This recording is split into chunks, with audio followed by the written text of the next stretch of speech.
Good morning, Paul Georgie from Allendale. It's January 8th, Tuesday morning, and seeing kind of a turnaround Tuesday action here today. Choppy markets overnight in the grains, corn, soybeans lower, wheat slightly higher as we speak.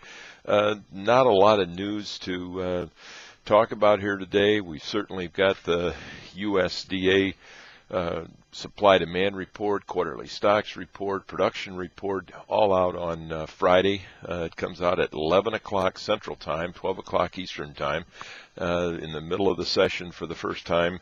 So we'll see how markets react there. But traders are trying to get positioned ahead of that report. And yesterday we've seen a bounce, recovery from an extremely oversold condition. Although technical aspects of the grain market still look weak with the weak close we had on Friday and the extreme oversold condition. You'd expect that we might get some more short covering going forward here into this report, but overall the technical picture is not very positive as we speak. Other news.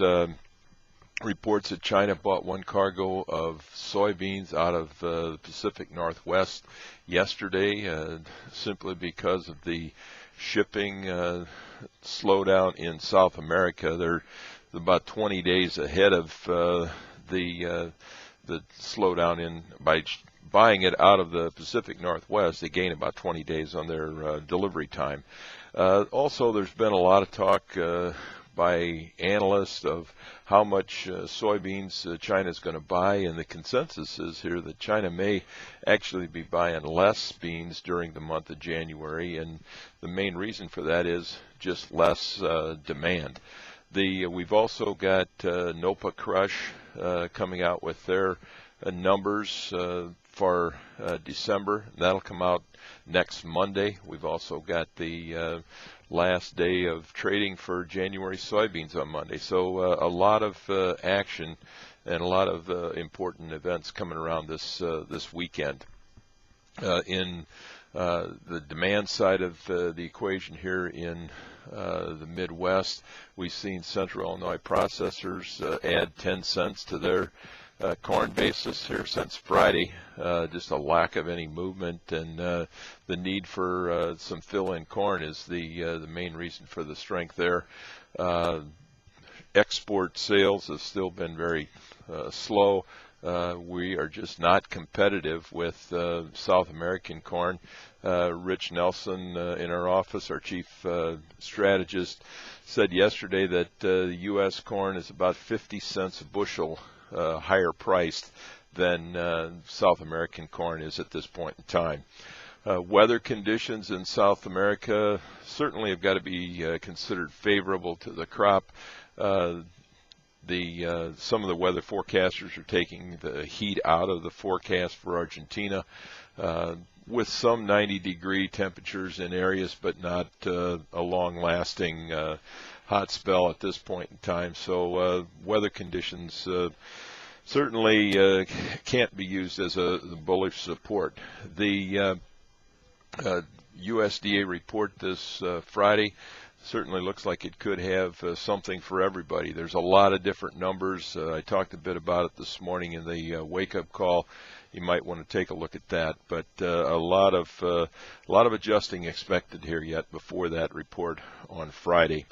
In the livestock trade, choice beef down 77 yesterday, select up 38. Pork cutout values were up 22. The livestock traders have got somewhat the same concern as the grain traders do. We've got this index fund rebalancing ahead of us starting today, usually at the close, and for the next 5 days.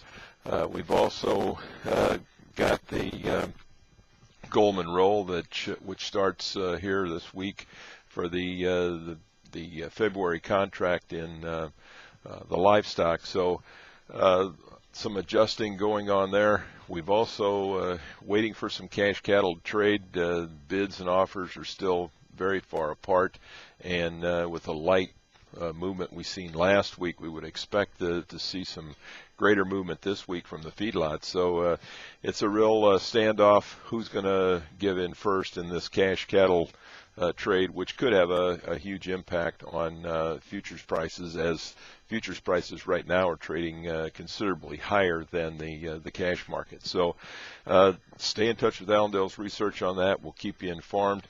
Also, want to remind everybody, if you're in the DeKalb, Illinois area tomorrow, be happy to visit with you. I'll be at the Northern Illinois Farm Machinery Show.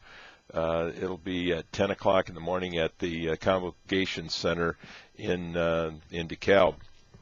Also, the Allendale Conference is coming up here on the 25th and 26th. Make sure you get your reservations in for that, and we'd love to have you attend that event.